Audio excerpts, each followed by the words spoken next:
Corps officer used to guard my pulpit very carefully, and I thank you for the opportunity of coming and sharing here in these couple of weeks as we've shared together.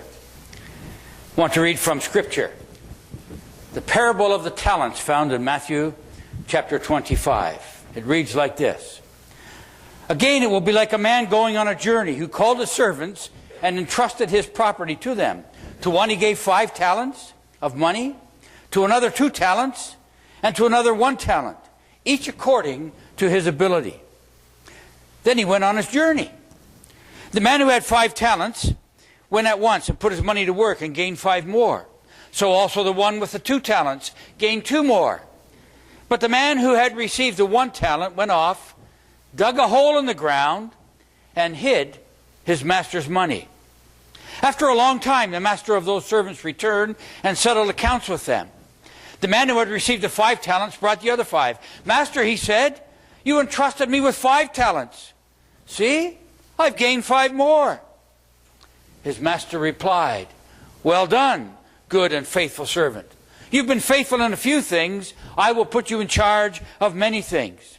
Come, share your master's happiness. The man with 2 talents also came. Master, he said, you entrusted me with 2 talents. See, I've gained 2 more. And the master replied, well done, good and faithful servant. You've been faithful in a few things. I will put you in charge of many things. Come, share your master's happiness. Then the man who had received 1 talent came. Master, he said, I know that you are a hard man, harvesting where you have not sown, and gathering where you have not scattered seed. So I was afraid, and I went out and hid your talent in the ground.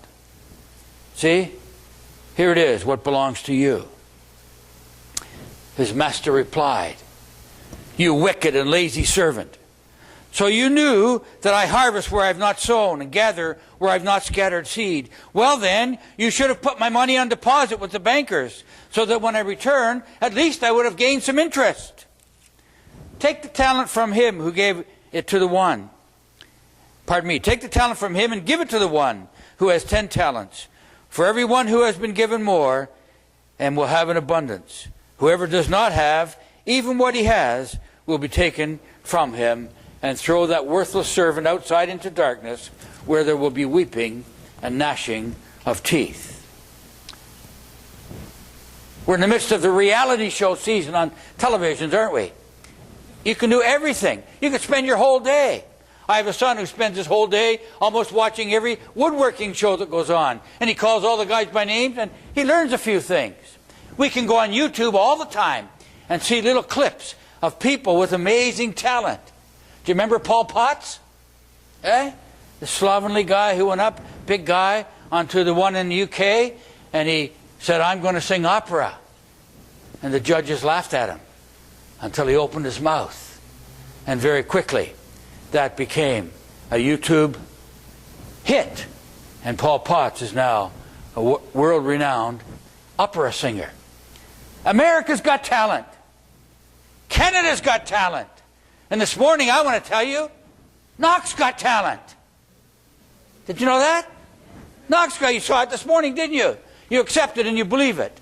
And it's important that we recognize the talent and recognize where it came from and recognize what our responsibility is to use it. If I were to take you this morning to the Me in Retirement residence, where a lot of retired old Salvation Army officers live and where I'll never go to live, but I could introduce you to Major Bill Clark. Now, some of you might remember Major Bill Clark. Right. Sometimes he was called Blind Bill. And that will tell you what his particular handicap was. And Major Bill Clark spent the majority of his Salvation Army ministry in a very unique appointment. We don't have anyone in that appointment today. But he was called the Territorial Evangelist. Or at one time it was even called a spiritual special. And he spent his whole life traveling all by himself, probably for 20 or 25 years, by train, by bus, sometimes by plane, to every corner of this country. And many times I met him on a bus, and he'd have a piano accordion slung over one shoulder, and tucked underneath he'd have a couple of big, looked like 3-ring binders. They were actually the Braille Bible, and he'd have 2 of the 26 binders that it took for him to have the Braille Bible tucked under his arm and a suitcase on the other arm, and he came to be with you for 5 or 10 days or sometimes just a weekend to minister the Word and to sing. He has a tremendous capacity for work. I can recall one time he came to visit us in Red Deer, Alberta, and he came for 10 days, and things began to snowball as word of his coming came and his popularity and the way he could interact with individuals of all ages. And during those 10 days, we only had 43 meetings for him to go to and speak at. So I got my money's worth out of him. But he was a wonderful singer, and he was a great preacher. In spite of his handicap, Bill Clark was a very gifted man. Now, why do I tell you that story this morning? Because one of the things that Bill Clark used to do very often is go to speak to service clubs, Rotary clubs and the like. And he often spoke to them. He had a little sort of list of topics that he could speak on. And one of them simply was this: everyone's handicapped. And he would talk about his own life and the fact that he was blind and how he got through school and how he traveled on all these buses. And he could go anywhere with his accordion. You know, have accordion will travel and preach the Word. And he could go anywhere and hardly ever get lost. Some funny stories he would tell about his travels. But he said, I'm using my handicap, and the reality is that everyone's handicapped.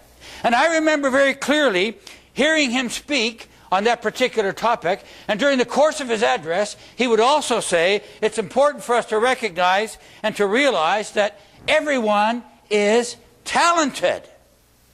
And then he would say this: failure to utilize your God-given talents is in itself a huge handicap. Last Sunday we began to look at the theme that Mike had established for this month, entitled Right the Future, dealing with the topic of stewardship. Good preacher, see? He knows how to handle the tough topics by putting them in a nice, simple phrase that people don't really know what he's talking about. And he dealt with that topic of stewardship. And we looked at the topic of time. And so it's important to remind you this morning that stewardship comes from the biblical concept of being a steward. And that's what we read this morning as we read the parable of the talents. These individuals, the 3 people that are referred to there, were given something that belonged to someone else and were expected to be a good steward. A steward is simply one who manages the affairs or the gifts or the belongings of another. It's a position of trust and responsibility. Do you remember in the Old Testament, Joseph got sold into slavery? Because of his interpreting of dreams, he moved into Pharaoh's house, and Pharaoh made him second in command of the whole country of Egypt. And this is what he said to him: you shall be over my house, and all my people shall order themselves as you command. Only regard to the throne will I be greater than you. Pharaoh was, in effect, making Joseph the chief steward. A tremendous position of responsibility and trust. And we noted last Sunday how we're responsible for the wise use of our time. Similarly, how we use our talents and our gifts is a stewardship issue. Everyone's talented. Knock's talented. Knock's got talent. And each one of you has been blessed in a very unique way with some ability that God has entrusted you to use wisely for His purpose and His benefit and His plan and His design.